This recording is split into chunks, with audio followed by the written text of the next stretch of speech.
Dans son nouveau numéro de Football Factory, une vue spéciale sur la visite de Fatma Samoura à Conakry. La secrétaire générale de la Fédération internationale de football était en Guinée chez nous et elle a visité donc plusieurs chantiers, plusieurs infrastructures. Vous aurez le condensé de cette visite dans cette émission.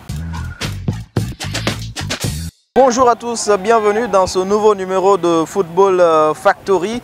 Eh bien, je vous le disais en titre, Fatma Samoura était le week-end dernier à Conakry et ses environs bien sûr, puisqu'elle a fait un tour du côté de Dubreka pour visiter le centre sportif et de loisirs de Yorokogia. Fatma Samoura est en Guinée ou était en Guinée dans le cadre d'une visite de travail et d'amitié avec ses amis guinéens donc, qui gèrent la fédération guinéenne de football. Sur les pas de Fatma Samoura, c'est un reportage réalisé par Selou Tata Diallo. C'est une visite marathon qu'a effectuée la secrétaire générale de la FIFA en Guinée la semaine dernière. De Conakry à Dubreka, la patronne de l'administration du football mondial a eu le temps de visiter des infrastructures sportives et de mieux connaître les réalités de l'environnement du sport roi dans le pays du Sili.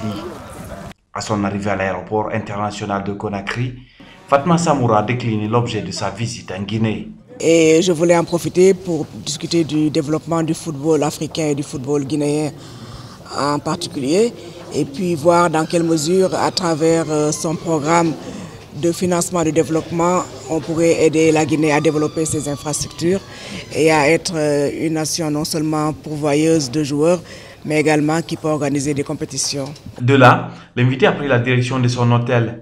Une demi-journée de repos est nécessaire pour prendre le lendemain le chemin de Dubreka, une ville située à une quarantaine de kilomètres de Conakry. Ici, sur ce vaste terrain, est bâti le centre de formation et de loisirs Antonio Soare. Nous sommes dans un temple du savoir. En poursuivant sa visite, Fatma Samoura a rencontré un académicien. La Sénégalaise en profite pour partager ses connaissances sur les origines du football. Si on n'a pas 11 joueurs sur le terrain, nous les joueurs, on ne permet pas de jouer sur le terrain. Mais tu sais pourquoi est-ce qu'on joue à 11 le football? Oui, est-ce que l'origine historique, même ton entraîneur ne sait pas pourquoi. Le football est né en Angleterre. En Angleterre, il y avait des écoles de formation pour les garçons. Dans cette école de formation pour les garçons, il y avait des chambres comme les vôtres. Dans les chambres comme les vôtres, il y avait 10 garçons par chambre. Le 11e, c'était ce qu'on appelle le gardien, le surveillant. Donc, pour pouvoir séparer les équipes, on a 2 chambres qui jouent et il faut un gardien qui doit être quelqu'un dans la même équipe que l'autre. Et donc, c'est pourquoi on a 10 enfants qui jouent, plus le surveillant qui est le gardien. D'où le nom du goal de guardian, qui est un nom anglais. C'est d'où vient l'histoire du football. Pourquoi on joue le football à 11. Après Yorokogia, retour à Conakry pour la délégation de la secrétaire générale de la FIFA qui, après un entretien au palais Sékou Touré avec le chef de l'État guinéen, a accepté de répondre aux questions des journalistes en conférence de presse. Un audit a été effectué sur la gestion des années antérieures au sein de la FEGIFOOT. Les résultats tardent à être diffusés. C'est justement un des sujets au centre des préoccupations. Interpellé sur cette affaire, l'une des voies les plus autorisées de la FIFA ne passe pas par mille chemins pour indiquer l'intransigeance de l'institution sur les questions de transparence. Les créneaux sur lesquels la FIFA et son administration sont intraitables. L'argent que la FIFA a alloué aux associations membres et qui a été multiplié par 4 par rapport aux anciens programmes, nous voulons que chaque centime puisse faire l'objet d'un audit et d'un rapport au niveau de la FIFA. La FIFA a pris l'engagement d'être une organisation sportive transparente au plus haut sommet. Mon salaire est public, le salaire du président de la FIFA est public, le salaire de tous les membres du comité exécutif est public. En tout cas, il est rendu public depuis le mois de mars cette année. Et tous les audits seront accompagnés normalement d'une publication en ce qui concerne les financements de la FIFA. Et donc, il appartient, puisque maintenant le modèle vient d'en haut, que les associations membres puissent également faire preuve de transparence et puissent chaque année remettre au public le rapport d'audit, tout rapport financier, puisque de toute façon, les rapports financiers de toutes les organisations qui sont membres de la FIFA sont connus au niveau du Congrès pendant l'Assemblée générale. Donc ça ne devrait pas faire l'objet de secret. Maintenant, pourquoi le rapport n'a pas encore été publié? Ça, je ne peux pas me prononcer là-dessus. Vous avez une voix beaucoup plus autorisée que la mienne, à la personne du secrétaire général. Il pourra peut-être vous en dire un peu plus. La Guinée devrait organiser la CAN 2023, mais depuis un certain temps, avec notamment les sorties médiatiques du président de la CAF, plusieurs questions taraudent l'esprit des uns et des autres. Pour sa part, la FIFA reste prudente là-dessus. C'est une affaire de la CAF. Je ne suis pas le porte-parole de la Confédération africaine de football. J'étais venu pour rendre une visite de courtoisie au président. Mais comme toute chose ramène au football en Afrique et que la Guinée fait partie des pays hôtes pour les prochaines échéances de la CAN en 2023, nous avons éludé la question. Et ce qui est ressorti de ces discussions, vous me permettrez de ne pas le dévoiler, mais si une personne beaucoup plus autorisée que moi veut en parler, et il a tout loisir de le faire. Mais comme je suis ici pour le compte de la FIFA, je ne voudrais pas me prononcer sur des compétitions qui ne concernent pas l'entité mondiale sportive. 72 heures de visite, pas suffisant certes pour faire un bilan sur la gestion du football guinéen, mais la secrétaire générale de la FIFA s'est dit satisfaite de cette visite. Je vous dirais que j'ai déjà été très privilégié de retrouver d'anciennes amies, d'anciennes connaissances, que ce soit aussi bien au niveau des Nations Unies qu'au niveau des ministères, parce que j'avais au moins 3 amis ministres au moment où j'étais responsable du programme alimentaire mondial. Mais dans un cadre plus spécifique à ma mission, j'ai été personnellement flatté du niveau d'accueil et de la chaleur surtout de l'hospitalité guinéenne, mais également du point de vue purement footballistique par les investissements qui sont réalisés, aussi bien dans ce bâtiment qui nous abrite, qui a été vraiment refait aux normes, mais également au niveau du centre de formation de Dubreka, qui je pense représentera un fleuron qui va inspirer les autres dirigeants du football africain. Fatma Samoura, donc à Conakry, ce n'était pas que cette visite à Dubreka, cette conférence de presse, cette rencontre avec le président de la République. La Sénégalaise a conféré avec les hommes de médias, vous l'avez compris donc à travers ce reportage de Selou Tata Diallo.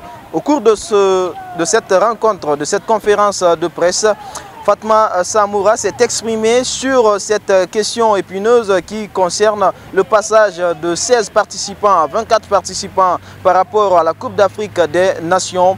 Eh bien, son avis là-dessus, suivez. La qualité d'une CAN à 24 ne va pas être diluée, mais en plus, le fait de savoir qu'on a la possibilité de participer, je crois que ça va susciter un peu plus d'engouement au niveau des autorités politiques et des autorités sportives pour pouvoir réinvestir dans le football. Donc pour moi, je pense que c'est une excellente idée. Seulement, avec cet élargissement à 24, viennent aussi des exigences. J'ai été une partie prenante du dernier symposium de la CAF à Rabat et le nouveau cahier des charges exige un niveau de qualité supérieure pour permettre aux joueurs qui sont en Europe et pour qui leur club, sur lequel les clubs investissent énormément de moyens, puissent également trouver les mêmes commodités et les mêmes facilités que lorsqu'ils jouent avec leur club en Europe. Donc le niveau de demande, d'exigence est beaucoup plus élevé, mais je crois que c'est fait dans un but uniquement d'aider aussi les pays à faire un peu plus d'efforts dans les infrastructures. pas seulement les stades et les sites d'entraînement, mais également au niveau des infrastructures terrestres, au niveau de l'hôtellerie et au niveau également de l'hébergement, mais aussi au niveau médical. Autre volet de l'intervention de Fatma Samoura en conférence de presse avec les hommes de médias. Donc il s'agit du football féminin. Elle est une dame, elle n'a pas occulté cette question avec les dirigeants du football guinéen. Nous avons eu à parler du football féminin et on m'a donné les garanties que lorsque je reviendrai ici, le championnat national féminin va être lancé et que toutes les régions pourront y participer. Donc je reviendrai pour vérifier. Mais en tout cas, je pousse l'équipe, mais je n'ai pas besoin de convaincre qui que ce soit qu'aujourd'hui, le football féminin, c'est l'avenir également du football. Ça représente une opportunité pour des millions de jeunes femmes. Et la FIFA, dans le cadre de sa vision FIFA 2.0, a tout un volet qui est réservé au football féminin.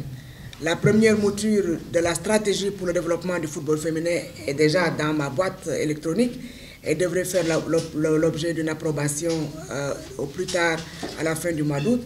Et on espère que ça va être aussi une source d'inspiration pour les fédérations.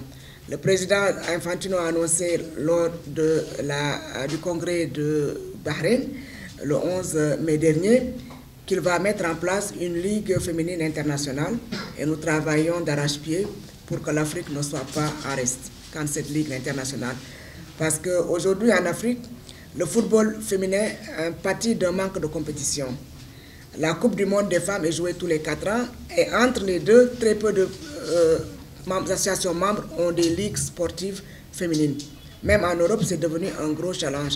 Et donc, le fait d'avoir plus de compétition au niveau des femmes, en commençant par les grassroots, donc les moins de 15 ans, les moins de 17 ans, les moins de 20 ans, et puis les seniors, cela permettra également de faire plus jouer les femmes africaines et d'en faire également des stars au même titre que les hommes, mais sans les travers que nous constatons souvent chez les stars masculins. Autre visite la semaine dernière à Conakry, c'est celle de Idrissa Youssouf. Idrissa Youssouf est nigérien, ancien capitaine du MENA du Niger, mais il est aussi surtout actuellement le protocole du président de la CAF, Ahmad Ahmad. Il était en visite à Conakry, il a rencontré les dirigeants du football guinéen. Sega Diallo était avec lui à la Fédération guinéenne de football. Suivez cet entretien exclusif avec Football Factory. Bonjour, nous sommes en compagnie de Idrissa Youssoufou, ancien international nigérien et ancien capitaine du MENA du Niger, actuel secrétaire général du Sahel Sporting Club, équipe vainqueur de la Coupe du Niger cette saison, et aussi actuel directeur du protocole du président Ahmad de la CAF. C'est un honneur pour nous de le rencontrer pour revenir sur sa carrière, mais également sur ses souvenirs de matchs avec le Sili national de Guinée, dont un match en 2002 du côté de Niamey, un match épique qui avait vu le Sili s'incliner par 1-0 devant nos yeux. Bonjour Monsieur Youssoufou. Bonjour cher ami. On vous appelle par un petit nom Denis, c'est ce qui est connu par les fans du football. J'ai eu du mal à vous reconnaître, vous m'avez fait la confidence que vous étiez de ce match-là. C'est un match qui a marqué les esprits puisque le Sili s'est incliné en étant en très grande forme du côté de Niamey. Quel souvenir avez-vous gardé de ce match? Oui, effectivement, d'abord je remercie l'opportunité que vous me donnez pour intervenir sur votre télévision. Le match, c'était en 2002 et c'était un match très important pour le Niger à l'époque. Nous avions été mobilisés très tôt et je ne sais pas si tu étais à Niamey, déjà à 11 h, le stade était plein. Donc c'était vraiment un match qui avait beaucoup d'importance et Dieu a fait les choses, on a pu battre l'équipe de Guinée par un modeste score de 1-0. C'était vraiment la grande Guinée à l'époque, l'équipe était vraiment très grande comme je le dis, avec des grands joueurs. Un match que l'on garde en souvenir, mais Denis a une particularité, bien entendu, c'est un international nigérien, bien entendu, qui a été capitaine, mais qui n'a jamais joué au Niger. Expliquez-nous comment ça s'est passé. Oui, effectivement, je n'ai jamais joué au Niger, juste après mes études de baccalauréat. J'ai j'ai pris le visa pour aller poursuivre mes études aux États-Unis. C'est là-bas que j'ai continué à jouer au football. Et à partir de là-bas, j'ai été convoqué. Ma première sélection, c'était même en 2002. C'était à l'époque où j'ai porté les couleurs de l'équipe nationale. J'ai joué contre la Guinée, il y avait l'Éthiopie. C'était l'éliminatoire de la CAN 2004, je pense. Donc après, en Tunisie, voilà. Donc c'était vraiment comment ma carrière a été lancée à partir des États-Unis. Pour vous, aujourd'hui, vous maintenez quand même un contact avec le pays, puisque vous êtes secrétaire général d'un club de foot, vous avez été agent de joueur. Est-ce que le football n'est pas devenu une drogue pour Issoufou? Effectivement, tous ceux qui me connaissent, le football est une grande partie, pour ne pas dire toute ma vie. Après mes études, je suis revenu au Niger en 2010 parce que j'avais eu un problème au niveau du genou, ce qui m'a poussé à arrêter le foot. Et aussitôt mon retour au Niger, j'ai créé une organisation non gouvernementale qui œuvre dans le cadre du football, appuyer les équipes de quartier, les quartiers pauvres, en équipement sportif, en équipement de foot, organiser des tournois et même faire des stages d'entraînement. C'est à partir de là que l'appétit de pouvoir placer les jeunes, leur donner une opportunité de changer leur vie, changer leur carrière, que je suis devenu agent joueur jusqu'à 2014. Donc j'ai pu placer plusieurs Nigériens dans le championnat sud-africain, le championnat tunisien et marocain. Et ça a été vraiment peut-être une première, parce qu'au Niger, on n'a jamais eu l'opportunité d'avoir un agent qui peut placer les joueurs. Donc je me suis illustré à travers ça. J'ai placé plusieurs joueurs de l'équipe nationale et aujourd'hui qui font la fierté du football du Niger. Et en 2014-2015, j'ai rejoint le club Sahel Sporting Club en tant que secrétaire général. Donc j'ai conduit ce club jusqu'à ce jour. Je suis le secrétaire général. On vient de gagner la Coupe nationale du Niger. Donc c'est vraiment ma vie, c'est le foot. Et malgré mon diplôme des études des États-Unis, je n'ai jamais exercé une autre fonction. Je suis resté dans le foot. Et Dieu merci, avec les élections de la CAF avril 2000. Vous avez fleuré le bon coup, vous avez soutenu le bon candidat. C'était pas évident. Comment ça s'est passé, cette relation avec Ahmad de Madagascar? Bon, écoute, tout a commencé, l'intérêt par rapport aux élections a commencé en Rwanda. En 2016, lorsque Infantino était candidat, il est venu à Kigali pour essayer d'avoir le maximum de pays pour soutenir sa candidature. C'est là-bas on a cliqué avec lui, j'ai écouté son programme, j'ai pris son programme, je l'ai lu toute la nuit. Le lendemain, je suis revenu vers lui, j'ai dit « Président, vraiment ton programme fera du bien pour le football africain. Je veux par conséquent vraiment t'appuyer dans cette campagne. » J'ai fait ce que j'ai pu faire pour lui à Kigali pour pouvoir promouvoir son programme avec le président des fédérations qui était là sur place. Et c'était à partir de là, l'année qui suit, il y avait les élections de la CAF. Je me suis aussi engagé pour le président Ahmad. C'était au Gabon, à la CAN 2017. Parce que depuis que je suis revenu au Niger, j'ai participé à toutes les assemblées générales de la CAF. Je n'ai raté aucune compétition, vu vraiment ma passion pour ce foot. Comme je t'ai dit, je n'ai que le foot. Donc à chaque fois, j'étais présent. Ça m'a permis de créer les relations que j'ai aujourd'hui. Et c'est effectivement grâce à ces relations aujourd'hui, je profite pour le dire, que le président Souaré m'a invité pour venir lui rendre visite. Et donc je profite de l'occasion pour le remercier, pour dire vraiment que vous avez un grand homme à la tête de votre fédération, une personne très engagée, une personne qui s'investit beaucoup pour le football. Donc c'est un honneur pour la Guinée de l'avoir, mais plus pour l'Afrique. Aujourd'hui, l'Afrique doit connaître ce qu'est en train de faire M. Souaré ici en Guinée. On a eu l'opportunité de visiter le centre et voir tout l'investissement qu'il est en train de faire pour le foot. C'est des personnes comme ça qu'on doit faire connaître sur le continent et même sur le plan mondial, parce que la secrétaire générale de la FIFA qui était là a aussi apprécié tout l'effort que M. Souaré est en train de faire. Donc c'est vraiment une personne à saluer, une personne je ne sais pas comment le dire, c'est un messie du football africain. Monsieur Issoufou, on ne va pas rester assez longtemps. Je sais que Monsieur Souaré a beaucoup de projets pour le football guinéen. Est-ce qu'il vous a demandé de le soutenir et de l'appuyer dans ses projets? Notamment, on a une Coupe d'Afrique en 2023. Est-ce que votre soutien pour Monsieur Souaré et pour la Guinée est un fait? Non, c'est un fait, c'est un acquis.